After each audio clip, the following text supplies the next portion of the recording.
Okay, I figured I'd give you one more test here. So I've got 3 gallons per minute right now. Turn on the utility sink here. So yeah, I've got the heater cranked up to full output. We've got 3.7 gallons per minute. The inlet temperature is 73. It's pretty much at maximum heat output right now. And there we go. The exhaust gas is up to 118, and we'll let it go for a while, see where it stabilizes at.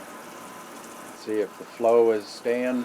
Oh, okay, it's backed off. The heater must be throttling the flow a little bit, probably trying to maintain the output temperature. It does throttle back on the water flow.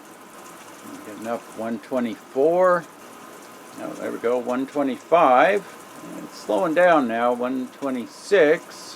Oh, there, okay, it went up just a bit, 127.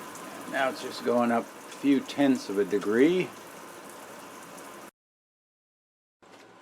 So I think that's about the maximum. It hasn't moved since there. So I'm going to go turn off the other hot water, and then we'll come back and see what it looks like. Okay, yeah, we got the rest of the water turned off. The bathroom inside is like a sauna. It's just full of steam from the shower running that hot.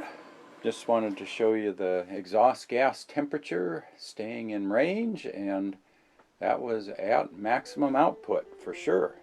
Hope you found that informative, and if you have any questions, post up in the comment section below. And as always, thanks for watching.